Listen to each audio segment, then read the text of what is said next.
I think it's also important to reason from first principles rather than by analogy. You've spoken about first principles thinking, but is there kind of process to it? Well, like saying like physics is a law and everything else is a recommendation. Like I've met a lot of people who can break the law, but I haven't met anyone who could break physics. So the question becomes, why doesn't everybody know about this? Well, that's because of the way that we approach mental health in our society, and even bigger, it has to do with our belief system. So our current belief system, one is that the brain doesn't have a lot of neuroplasticity, that is not really changeable, that we have to have a medical diagnosis and that we need a medical solution. And to use that term loosely, we could use medicine, we could use psychotherapy, etc., to somehow get a little bit better for this diagnosis that we will have for the rest of our lives. Throughout human history, people have also had false beliefs. They used to believe that the earth was flat. They used to believe that the earth was the center of the universe. People died trying to prove that that was wrong. There's so many things, if you go back through history, that we falsely believed. The big paradigm shift is from no neuroplasticity to neuroplasticity on that side. Then the further controversy is, well, how do you do that? QEEG, neurofeedback, is the absolute most powerful way to do that. And if you do what's called a first principles analysis, and if you do a first principles analysis, you'll discover that this could be true for you. So I invite you just for a moment, take some time. Right now, just challenge your own belief system. Think about the assumptions that you have made and where they have come from. Do your own research. Think about what is actually true for you, and you will likely come to the same conclusion. It comes down to the functioning of the brain and the health of the brain. How we feel, how we think, it all occurs in our brain. How do we change that? Is it possible to change that? What do you actually believe in?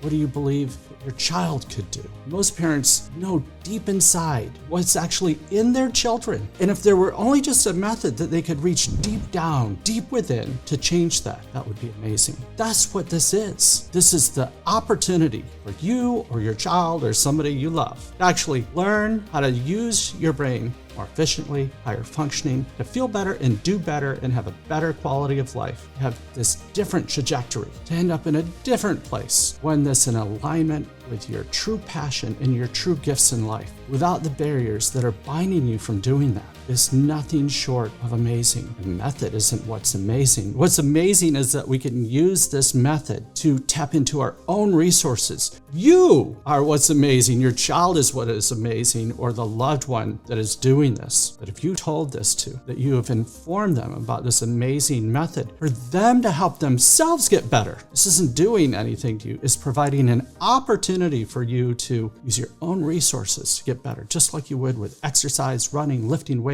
having a good diet, having good sleep, doing brain exercises. It should just flow out of our mouths, just like anything else. And it will. It might be 5, 10 years from now, 20, 30, 40 years from now. This will be common knowledge. Today is our time. And the choice is ours to figure out, are we going to take advantage of this now? Or is this going to be something that we perceive that it's futuristic? We're going to challenge our own beliefs and our own assumptions to get the truth that really hits home with us in a way to end the suffering that we are experiencing, that our child is experiencing, or that somebody you love is experiencing. This is my mission. This is the mission that we are actually pursuing in our practice, end the suffering of people based on their brain performance. I know for a fact that they can make it better. If you can learn, you can get better, because you can learn how to use your brain in a higher performing way. It may be relative for you, relative for your child, but it matters. If somebody can have just a little bit more independence, if they can be a little happier, exponentially better in terms of their functioning, that can make a huge difference in the outcome of your life or your child's life. But if you use something that Elon Musk talks about, and that is the first principle analysis. And what is that? So he's used this to innovate a ton of things. Bob Thatcher has done this. Others have done this in neuroplasticity. What is first principles analysis? And that is to boil down the problem to the simplest part. And if you do that, you will see that every mental condition boils down to the function of the neuron, its communication within the brain to other parts of neurons, and the speed at which it travels. So if you have an efficient running brain and you can look at that through a brain map, you are not going to have any kind of ailments or difficulties. It doesn't protect you from the challenges of life. life, but you're going to be able to respond to them adaptively and not get stuck. And so in our society, we don't have that belief system. Our belief system is something that the brain doesn't change. You have this condition, you can't overcome it. The other problem is that people turn to authorities, the authorities that, like your pediatrician or somebody who is your advisor, and people tend to believe what they say because they trust them. But the problem with that is if you ask that person, well, how much time have you spent in looking in the field of neuroplasticity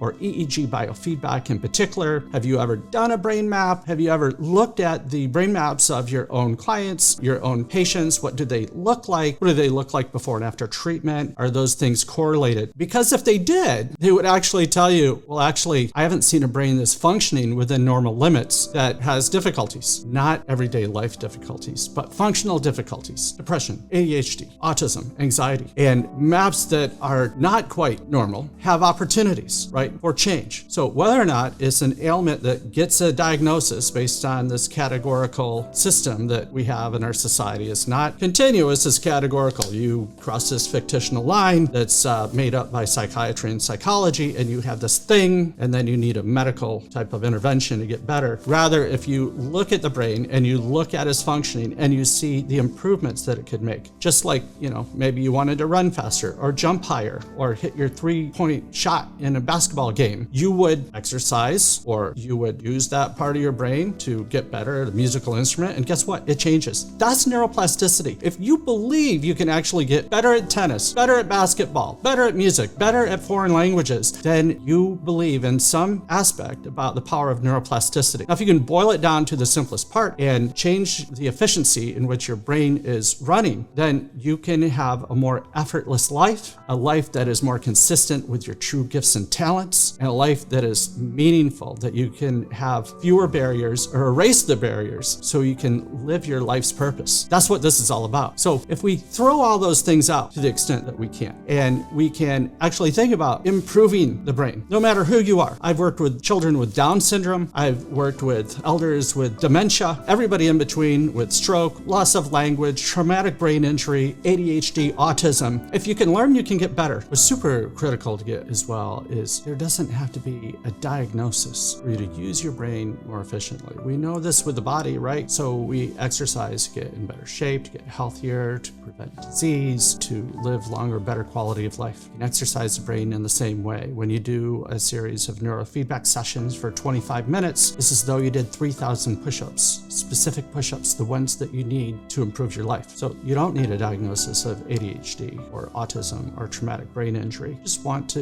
use your brain more efficiently, get through your day faster, to not have to work so hard, to have ideas come to you, to innovate, to create. I have people come to see me from Silicon Valley all the time that want to just have their next multi-million-dollar idea or to create something in their family, have a better quality of life, to keep the memory as long as they can and do the best they can, be able to learn and remember and not engage into that natural aging and cognitive decline. I don't know about you, but I'm not signing up for that. I'm going to do the exercises just like I would for my body, so I don't have my first heart attack at 65. Maybe I can keep that at bay. Maybe I can never have one. In the same way that I want to keep my mind fresh, alert, have a performing brain as though I was 30 with 70, 80 years of wisdom. That's pretty powerful. And so can we prepare ourselves for aging? Can we prepare our children for academic arena with the higher pressures than ever before? Absolutely. Can we help them live their best lives and not have barriers, be able to get into the schools that they want to get into and study the things that they want to study? If you look at the advancement in technology, what are the jobs going to be in 20, 30 years? I don't think anybody knows. The one thing that we have over computers is our executive functions, our creativity, our ways of thinking. That's going to keep us in the game, in employment, in life. And so those things are critically important. So the better we're able to use our brain in a flexible, efficient way, the better we're going to do in our relationships, in our academics, in our future job and employment, and the better quality of life that we're going to have. It's really that simple when you think about it. If you do the thought experiment, if I exercise my body, I'm going to do better, I'm going to feel better. Same with the brain. This dichotomy of mind-body, all the way back to Rene Descartes. It's not right. It's all one thing. And our mind, our brain, is the thing that determines the quality of our life. We can actually improve that function. And it doesn't mean that there's anything wrong with us. It just means that we want to do better. We want to perform better. We want to help others and serve our purpose. And we can do that through brain exercises. It's not only remarkable, it's amazing. The things that I have seen over time, the things that children are actually able to accomplish once the barriers are removed. Even adults, when their barriers are removed from whatever that thing is. It's remarkable to see people live the lives that they were intended to live with their passion and be happy. And so others don't have to worry about them. They don't have to be a burden on others. They can really live their full lives. When you remove those barriers, whether that be in yourself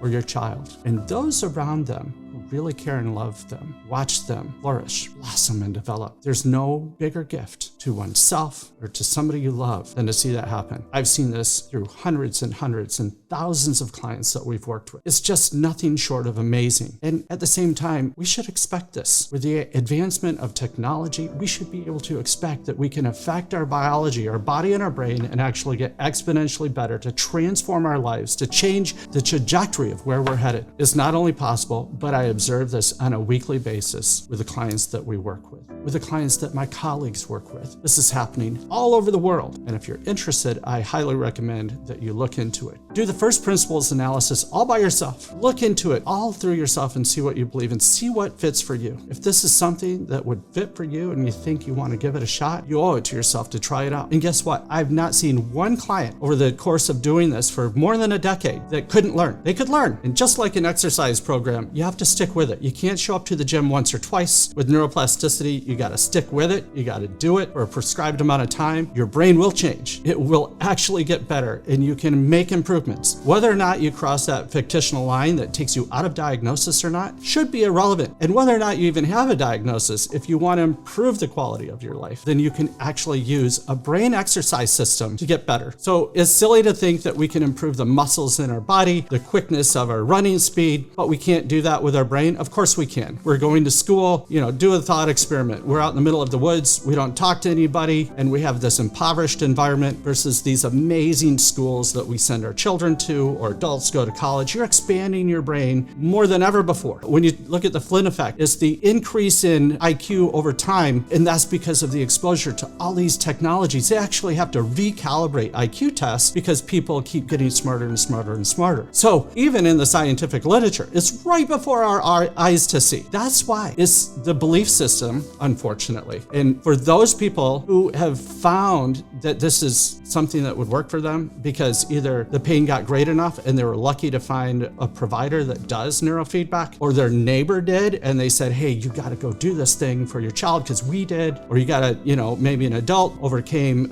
their traumatic brain injury and they're back to work and they're telling their close friends. The other barrier is the stigma of mental health. And, if we only approach this like the body, nobody would think anything about anyone if you're exercising your leg because you broke it and you need to strengthen the muscle. But we have this thing in our society about, if there's something we're working on in our brain, then there's a stigma. And that's keeping us from making advancements in helping people feel better and do better and live their best life. So that's the real answer. Go to authorities and ask them. Do yourself a favor. If you're not sure or you're on the fence, go do your own research. Go look at some of Elon Musk's videos about the first principles. Do your own first principles analysis about the way the brain works, the difficulty that your child is having, and boil it down to the simplest thing. You will discover that you're at the level of the brain. And now what your task is to figure out what is the best way to improve that. Neurofeedback is one of them. There's lots of different ways to change the brain. Neurofeedback being at the most fundamental part, the first principles part of brain function. And if you change that, then everything changes. You learn faster, you learn better from your environment, and a whole host of things happen where now you can glean the information just like everybody else can. You can learn at the same rate just like everybody else can,